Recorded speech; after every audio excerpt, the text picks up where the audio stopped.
Hi Piano Explorers, it's Angela. Here's segment number 2 for this week. And segment number 2 is going to have our vocabulary words and our symbols that we've learned and some new ones that you maybe don't know yet, and our rhythms. So our rhythms, you will listen and clap after me, and also some rhythms for the piano. You ready? So here we go. First one. This is a 1-beat note.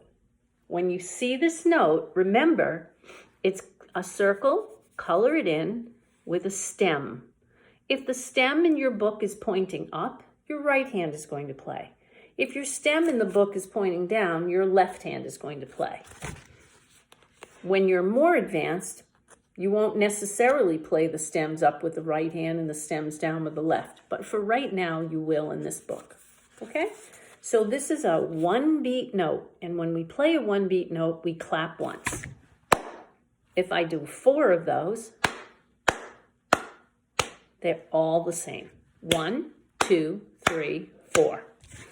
A 1-beat note. That's called a quarter note. Here's a note that looks like that one, except it's not colored in. So the note that's not colored in is 2 beats. And I'm going to clap it on 1, and I'm going to hold it in my hand for the second beat. Listen. 1, 2. 1, 2. 1, 2. 1, 2. 1, 2. Try that with me. Ready? 1, 2. 1, 2. 1, 2. 1, 2. Very good. All right. Now the same note, if I put a dot next to it, we'll get 3 beats. So now I'm going to count 1, 2, 3. 1, 2, 3. 1, 2, 3. 1, 2, 3. 1, 2, 3. So you're hearing it on the 1 and you're holding it for 2 and 3. Try that with me. 1, 2, 3. 1, 2, 3. 1, 2, 3. 1, 2, 3. Great. The one that looks like a circle with no stem is a 4-beat note. And we count 1, 2, 3, 4 for that one. Okay, listen. 1, 2, 3, 4. 1, 2, 3, 4. Try that with me. 1, 2, 3, 4. 1, 2, 3, 4. Terrific. Now, this is a bar line. Remember, when you see the bar line is the dividing line that groups the music into what we call equal measures. One measure has in it a number of beats. If the very beginning of the music tells you that it would like you to have 4 beats in a group, then you're going to see the numbers 4 over 4 like this at the beginning of the music. So every time you get to 4 beats, you'll draw one of those bar lines, or you'll see one of those bar lines. Now remember, you can write your own music if you want, using the numbers at the beginning, and the notes that you know, and the bar lines.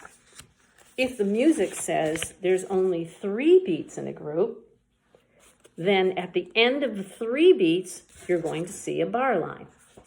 Okay, we'll learn more about that later. Okay? This is the stop sign. The stop sign tells you you're at the end of the music. And when you get to the end of the music, you count however many beats that note gets. Say it's a 4-beat note, the circle. We count 1, 2, 3, 4, and we pick our hand up on number 1 over the bar line. But that only happens at the end of the music. So I would play 1, 2, 3, 4, 1. Listen, I'll do it on my piano. 1, 2, 3, 4, 1. And then I stop it. This is a repeat sign. It looks like the stop sign, but it has 2 dots. The 2 dots tell you, go back and do it again. So if the person that wrote the music wants you to play the music through 2 times, they will draw this repeat sign at the end, and you'll go back and do it 1 more time. It's a shortcut. That way they don't have to write the music over. Okay, so here are what we call the time signatures. The time signatures tell you how to count in your music. So if you see a 4 over a 4 in the beginning, it means there are 4 beats in a group. So that number 4 on the top tells you how many beats there are in the group. The number 4 on the bottom tells you a quarter note, the one that's colored in, gets 1 beat. So there's 4 of those, or anything that adds up to 4 of those, in every group.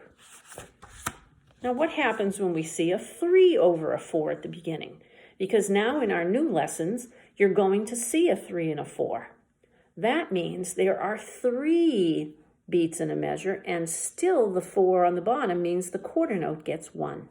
So whenever you see a 4 on the bottom of the time signature, that means the quarter note, the one that's colored in with the stem, gets 1 beat.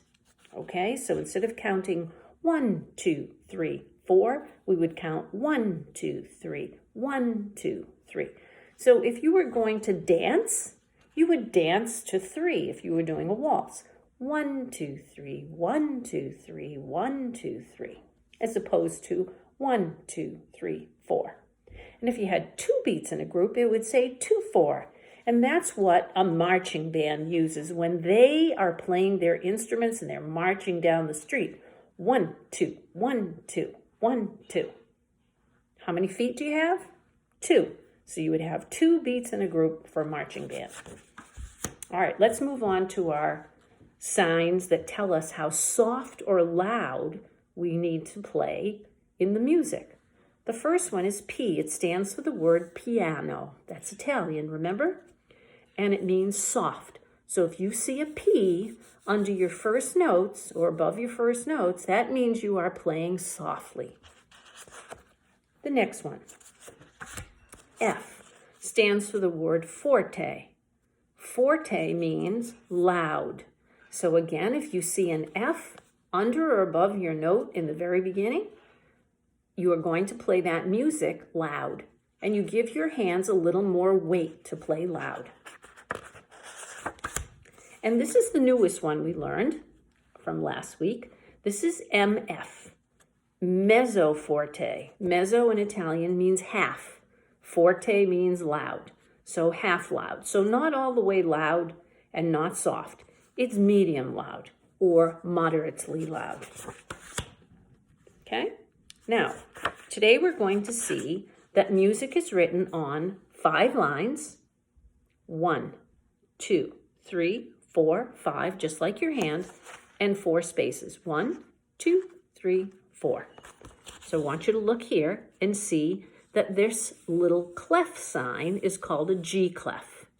The G clef and the note G on the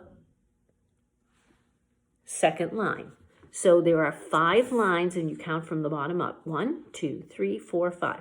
So the G, where it makes its little cross there, is the second line.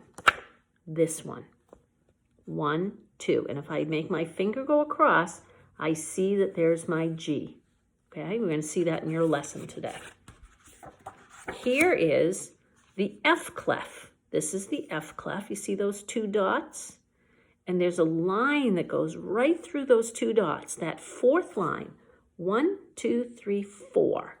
When I draw a circle around that 4th line, with the line going through the head of the note, so half the circle's above the line and half the circle's below the line, that's the F line. Okay? And again, you're going to see this today in your lesson. Here is middle C. Middle C can be written on the G clef, or it can be written on the F clef. Sometimes we call that the treble staff and the bass staff. The treble clef and the bass clef. So this one, remember, shows you where the G line is, and this one shows you where the F line is.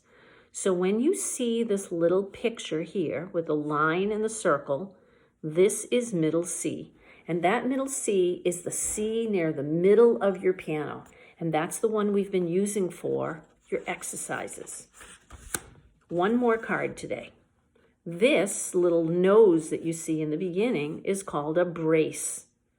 When I draw my 5 lines and put my G clef here and my F clef here and connect all of it with a brace, I have drawn what we call the grand staff, okay? The grand staff. All right, so that's what piano music is written on, and we're going to see that in our lesson. I'm going to add the clapping in our next segment. See you in the next one.